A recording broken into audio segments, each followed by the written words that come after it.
تفسیر ہے دعوت تقوی مولانا علامہ عبد الخالق کشمیری صاحب حافظہ اللہ تعالی. نحمده ونصلي على رسوله الكريم اما بعد اعوذ بالله من الشيطان الرجيم بسم الله الرحمن الرحيم والسابقون الاولون من المهاجرين والانصار والذين اتبعوهم باحسان رضي الله.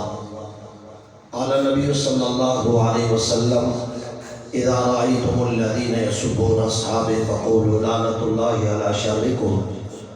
صدق الله مولانا العظيم. اللهم صل على محمد النبي الأمي وعلى آله وبارك وسلم. رب اشرح لي صدري ويسر لي أمري واحلل عقدة من لساني يفقهوا قولي. واجب الاحترام علماء کرام، نوجوان ساتھیوں، آج کا یہ عظیم الشان پروگرام انشاءاللہ العزیز مہمان خصوصی حضرت مولانا شبیر عثمانی صاحب اور حضرت شاہ صاحب تشریف لا چکے ہیں. تھوڑی ہی دیر میں وہ تشریف لانے والے ہیں. میں 2-4 منٹ اپنے ساتھیوں کے حکم پر شان صحابہ کے حوالے سے 2-4 باتیں عرض کرتا ہوں. سمیع محترم، نبی کریم صلی اللہ علیہ وسلم کے صحابہ، آپ کے شاگرد، آپ کے مرید، جنہوں نے امام الانبیاء کو ایمان کی حالت میں دیکھا اور ایمان کی حالت میں ان کا انتقال ہوا، انہیں صحابہ کہتے ہیں. صحابی کا جو درجہ، جو مقام ہے، اس سے اندازہ لگائیں کہ امام الانبیاء صلی اللہ علیہ وسلم ایک مرتبہ مدینہ منورہ سے باہر سفر پہ جا رہے تھے. دوران سفر ایک آدمی آیا، گھوڑے پر بیٹھا ہوا حضور کے قریب آیا. حضور علیہ السلام سے کہنے لگا کہ مجھے کلمہ پڑھائیں. اس کے دانت کھولے تو دانتوں پر زردی تھی. امام الانبیاء نے شاہ فرمایا کہ بھئی کیا ہوا؟ یہ دانت صاف نہیں کرتے. اللہ کے محبوب بہت لمبا سفر کر کے آپ کی زیارت کے لیے، کلمہ پڑھنے کے لیے آیا ہو. اللہ کے محبوب راستے میں کھانے پینے کا سامان ختم ہو گیا اور میں راستے میں پتے اور گھاس کھاتے کھاتے یہاں آپ تک پہنچا. پیغمبر علیہ السلام نے کلمہ پڑھایا، کلمہ پڑھ لیا. اللہ کے محبوب نے ارشاد فرمایا ہم سفر پہ جا رہے ہیں، تم جاؤ میرے مدرسے میں اصحاب صفا، وہاں جاؤ، دین جا کر سیکھو، میں واپس آؤں گا تمہیں اور دین کی باتیں بتاؤں گا. تو یہ صحابی کہنے لگا ابھی ایک لمحہ پہلے اس نے کلمہ پڑھا. کہنے لگا اللہ کے پاک پیغمبر، اگر آپ مجھے اجازت دیں تو میں اپنے بیوی بچوں کو لے کے آ جاتا ہوں. آپ بھی اپنی دیر سفر سے واپس آ جائیں گے اور میں بھی واپس آ جاؤں گا. اللہ کے پیغمبر نے ارشاد فرمایا جاؤ. حضور اسی جگہ پر تھے. یہ چلا گیا، گھوڑے کو دوڑایا. راستے میں جاتے ہوئے ایک جنگلی چوہے کا سوراخ تھا، اس کے اندر اس کے گھوڑے کا پاؤں اٹکا. یہ گھوڑے سے نیچے گرا اور اسی جگہ پر اس کا انتقال ہو گیا. حضرت عمر نے اسے گرتا ہوا دیکھا. عرض کی اللہ کے پیغمبر، وہ ہمارا نیا صحابی بھائی گھوڑے سے گرا ہے. امام الانبیاء فرمانے لگے جاؤ جا کر اسے دیکھو. صحابہ دیکھتے ہوئے گئے، جا کر دیکھا کہ اس کی جان نکل چکی تھی. اللہ کے پیغمبر نے ارشاد فرمایا میرے صحابہ اٹھا کے لاؤ. صحابہ اٹھا کے لائے، غسل دیا، کفن پہنایا، جنازہ اٹھا کے جانے لگے. امام الانبیاء ساتھ چلتے ہیں. چلتے چلتے پیغمبر اپنے پنجوں کے بل چلنے لگے. ایڑیاں زمین سے اٹھائی ہوئی ہے. صحابہ چیخ کے کہتے ہیں اللہ کے پیغمبر، آپ کے پاؤں میں کانٹا ہے، کوئی زخم آیا ہے کہ جس کی وجہ سے پورا پاؤں زمین پہ نہیں آتا؟ امام الانبیاء نے فرمایا میرے صحابہ اس کے جنازے پر آسمان سے اتنے فرشتے آئے ہیں. محبت کو پورا پاؤں رکھنے کے لیے زمین پہ قدم رکھنے کے لیے جگہ نہیں ملتی. یہ پیغمبر کا صحابی نماز نہیں پڑھی, روزہ نہیں رکھا, حج نہیں کیا, زکات نہیں دی, کوئی عمل نہیں کیا, پیغمبر کے چہرے کو دیکھا, ابھی دیکھا, ابھی انتقال ہوا, آسمان سے اتنی مقدار میں خوشی آئی.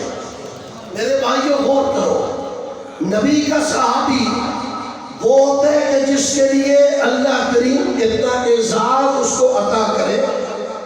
علماء نے لکھا ہے کہ نبی پاک صلی اللہ علیہ وسلم کا صحابی اسے کچھ مال کی ضرورت تھی. ایک جگہ پہ جا کے بیٹھا, جنگلی چوہا ایک دینار لے آیا, پھر گیا دوسرا, تیسرا, چوتھا, 29 دینار لے کر آیا, اور اس کے بعد ایک تھیلا لے کر آیا. وہ صحابی کے پاس رکھا, زبان حال سے کہا, اے پیغمبر کا صحابی, تجھے مال چاہیے تھا, دولت کی ضرورت تھی, دینار کی ضرورت تھی, اللہ نے جس مال پر میری ڈپٹی لگائی تھی تیری خدمت میں پیش کی ہے, جاؤ یہ تمہارے لیے حلال ہے. پیغمبر کے صحابہ مال کی ضرورت ہے, اللہ غائب سے جانوروں کو خدمت کے لیے بھیجتے ہیں. بلکہ علماء نے ایک مسئلہ لکھا ہے کہ ایک دن نبی پاک جا رہے تھے, حضور کے صحابہ کہہ رہے یا رسول اللہ, ہمارے پاس جو کی روٹی ہے لیکن سالن نہیں ہے. اللہ کے محبوب سالن نہیں, کیسے روٹی کھائیں؟ حضور نے فرمایا میرے اللہ تمہارے لیے انتظام کر دیتا ہے. تھوڑی دیر گزری, ایک شہد کی مکھی آئی, وہ شہد کی مکھی رسول اللہ کے سر پہ منڈلانے لگی. ایک صحابی نے اٹھ کے مکھی کو اڑایا, مکھی پیچھے سے آ گئی, دائیں بائیں سے مکھی آنے لگی. امام الانبیاء نے شاہ فرمایا میرے صحابہ تمہیں بھوک لگی ہے, تمہارے سالن کا انتظام یہ مکھی کر رہی ہے. یہ مکھی مجھے یہ کہتی ہے اللہ کے پیغمبر ہم نے شہد کیا ہے, آپ کے صحابہ کو سالن کی ضرورت ہے, بھیجیے کسی کو. پیغمبر فرمانے لگے علی یہ میرا لکڑی کا پیالہ لے کر جا. مکھی کے ساتھ چلا گیا, علی کہتے ہوئے ساتھ چلا گیا, جا کے چھتے کو جوڑا, شہد دے کر آیا, پیغمبر کو دیا, میرے آقا نے پیا, صحابہ نے استعمال کیا, سالن کے طور پہ صحابہ استعمال کرتے ہیں. پھر اس کے بعد یہ شہد کی مکھی پھر پیغمبر کے پاس آئی. رسول اللہ کے صحابہ کہتے ہیں آقا پہلے تو آپ کو پوچھتی تھی کہ میں نے آپ کے لیے شہد کیا کسی کو بھیجے, اب کیا کہتی ہے؟ اللہ کے پیغمبر نے ارشاد فرمایا اب یہ کہتی ہے کہ آقا ہم شہد کی مکھیوں نے شہد تیار کیا, آپ کو پسند آیا یا نہیں آیا؟ تو رسول اللہ نے ارشاد فرمایا شہد کی مکھی مختلف علاقوں میں جاتی ہے, پہاڑوں پہ جاتی ہے, مختلف قسم کے پھلوں پہ بیٹھتی ہے, ذائقے سب کے الگ الگ ہوتے ہیں, ذائقے جدا ہوتے ہیں. یہ میٹھا شہد کیسے تیار ہوتا ہے؟ شہد کی مکھی نے کہا اللہ کے پاک پیغمبر ہم ساری مکھیاں چوس چوس کے لاتی ہے, چھتے پہ آ کے بیٹھ کر ایک لقمہ زبان سے کہتی ہے صلی اللہ علیہ وسلم, یہ کہنے کی دیر ہوتی ہے اللہ سب کو میٹھا کر دیتے. میرے بھائیوں اللہ نے نبی کے صحابہ کے لیے قرآن پاک کے قانون اور ضابطے بھی بدل دیے. کئی ضابطے اللہ نے بدلے صحابہ کے لیے, اور صحابہ وہ لوگ ہیں ہمارے قریب کے ابھی زندہ ایک بزرگ, وہ کہتے ہیں کہ ایک دن میرے دل میں خیال آیا کہ یار میں بھی حضور کے زمانے میں ہوتا, حضور علیہ السلام کے زمانے میں ہوتا, میں بھی اب حضور کی خدمت کرتا, میں بھی نبی کا صحابی ہوتا, میرا بھی بڑا مقام ہوتا. کہا کہ میں دن کو سوچتا رہا, رات ہوئی تو میں نے خواب دیکھا.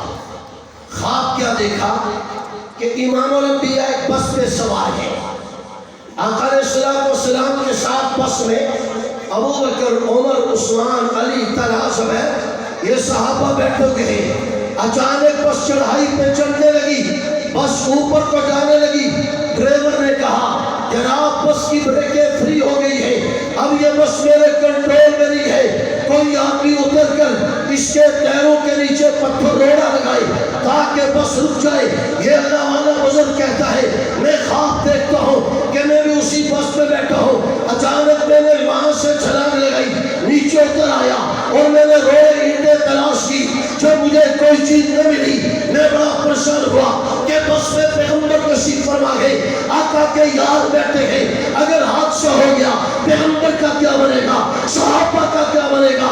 کہتے میں سوچ رہا تھا، ڈرائیور نے کہا کوئی رونا نہیں لگاتے، حادثے کا خطرہ ہے۔ دیکھتے دیکھتے ابو بکر نے چھلانگ لگائی، عمر نے چھلانگ لگائی، ابو بکر نے اپنا سر پیر کے نیچے لگا کر بس کو روکا، عمر نے روکا۔ میرے دل نے کہا کہ تو پیغمبر کے زمانے میں بھی ہوتا تو کیا کر لیتا؟ نبی کے صحابہ تو یوں پڑھتے تھے، حضور علیہ السلام کے صحابہ نے اس پوری کائنات کے اندر دین ہم تک پہنچایا۔ 750 آیات قرآن کریم کی صحابہ کی مدح سرائی کرتی ہے، صحابہ کے شرافت مقدس آپ کے مقام کو بیان کرتے ہیں۔ میرے بھائیوں، میں کوئی لمبی چوڑی بات نہیں کرتا، آپ سے ایک ہی میری التماس ہے، یاد رکھ لو پیغمبر کے صحابہ، ان کے لیے اللہ نے قانون بنا دیا، اللہ کے محبوب نے قانون بنا دیا کہ نبی کے صحابہ پاک، نبی کے صحابہ سب سے اعلیٰ اور عرفہ ہے۔ اس لیے کائنات کے اندر علماء یہ کہتے ہیں کہ انسان جس سے محبت کرتا ہے اسی کے ساتھ اس کا حشر ہوتا ہے۔ آج صحابہ سے محبت کریں گے، اہل بیت کی محبت ہوگی، صحابہ کرتے کرتے دریا میں وقت گزاریں گے۔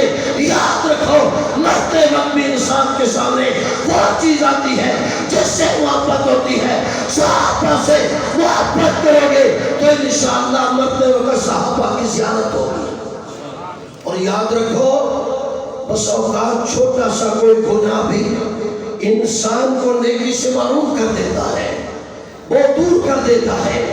نبی پاک کے صحابہ وہ لوگ تھے، آخری بات سیدنا فاروق اعظم رضی اللہ تعالیٰ عنہ امیر وقت بنے، خلیفہ بنے۔ آپ نے تیسرے دن مجمع میں تقریر کی، آپ نے تقریر کے دوران کہا لوگوں جو کام مجھ سے پہلے ابو بکر کیا کرتے تھے وہ سارے کام میں کروں گا۔ یہ جملہ کہا، ایک آدمی کھڑا ہو گیا، اس نے کہا امیر المومنین 3 دن گزر گیا آپ کو خلافت پہ بیٹھے ہوئے، ایک کام ابھی تک آپ نے نہیں کیا۔ حضرت عمر چوکنا ہو کے کہہ رہے بھائی کیا کام ہے؟ کہا کہ ابو بکر روزانہ فجر کی نماز پڑھنے کے بعد 2 روٹیاں لے کر ادھر جایا کرتے تھے، اور آپ کو 30واں دن ہے، ابھی تک آپ روٹیاں لے کر نہیں گئے۔ تو سیدنا فاروق اعظم اگلے دن اٹھے، نماز کے بعد فارغ ہوئے، 3 روٹیاں بغل میں لی اور چل پڑے۔ چلتے چلتے ایک پہاڑ آیا، پہاڑ کے اندر غار تھا، غار سے قرآن پڑھنے کی آواز آ رہی تھی۔ سیدنا فاروق اعظم سوچتے ہیں، دل میں کہتے ہیں کہ ابو بکر اسی قاری قرآن کے لیے روٹیاں لے کے آتے ہوں گے۔ فاروق اعظم کہتے ہیں میں اندر گیا، جس وقت میں نے جا کے دیکھا ایک بوڑھا آدمی ہے جسے نظر بھی نہیں آتا، جو چل بھی نہیں سکتا، جس کے منہ میں دانت بھی نہیں ہے، جس کے کمزوری ہے، معذور آدمی ہے۔ سیدنا فاروق اعظم کہتے ہیں ابو بکر اسی کے لیے روٹیاں لاتے ہوں گے۔ فرمایا کہ میں روٹیاں لے کر گیا، میں نے نوالا توڑا، توڑ کے بھاپے کے منہ میں داخل کیا تو بھاپے کی چیخیں نکل گئی۔ بھاپا روتے ہوئے کہنے لگا ہائے میرے اللہ ابو بکر کا انتقال ہو گیا۔ میں نے کہا بھاپا تمہیں کس نے بتایا کہ ابو بکر دنیا سے چلے گئے؟ اس نے کہا بتانے والا تو کوئی نہیں ہے، لیکن 2.25 سال تک یہی معاملہ رہا کہ روزانہ ابو بکر آیا کرتے تھے، انہیں پتا تھا میرے منہ میں دانت نہیں ہے، اپنے منہ میں روٹی کا لقمہ ڈالتے، اسے چباتے، نرم کرتے، نرم کرنے کے بعد اپنے منہ سے نکال کے میرے منہ میں داخل کیا کرتے تھے۔ وہ ابو بکر تھے، آج انہوں نے یہ کام نہیں کیا، ان کی جگہ پہ کوئی اور آیا ہے، وہ تھے، انہیں پتا تھا میرے منہ میں دانت نہیں ہے، اس لیے روٹی چبا کے کھلاتے، تو نے پورا لقمہ میرے منہ میں داخل کیا ہے۔ میں سمجھ گیا کہ یہ ابو بکر نہیں کوئی اور ہے۔ بھائیوں ان کا کون مقابلہ کرے کائنات میں؟ کوئی ان کا مقابلہ نہیں کر سکتا، کوئی شان کو پا نہیں سکتا۔ اس لیے میری آپ سے گزارش ہے جہاں پہ اور کام کرے، صحابہ کی محبت دلوں میں بٹھائے، صحابہ کی محبت دل میں ہوگی انشاءاللہ العزیز۔ جہاں پہ صحابہ جائیں گے، صحابہ کے چلنے والے بھی صحابہ کے ساتھ حضور کے صحابہ کے قدموں میں قیامت کے دن پہنچیں گے۔ صحابہ کی تشریح کرنے والا، صحابہ سے بغض رکھنے والا، نفرت رکھنے والا جہنم کا ایندھن بنے گا۔ صحابہ دشمن کے ساتھ تعلق میل جول قطع نہیں کرو، سرا نہیں توڑتے جائیے۔ شادی بیاہ کوئی محبت صحابہ کے دشمن سے کرنے کی شریعت ہمیں اجازت نہیں دیتی۔ صحابہ کا جو محبت کرنے والا ہوتا اس سے ہماری محبت ہو، جو صحابہ کا دشمن ہو اسے اپنا دشمن جانو۔ اللہ ہم سب کو صحابہ کے نقش قدم پہ چلنے کی توفیق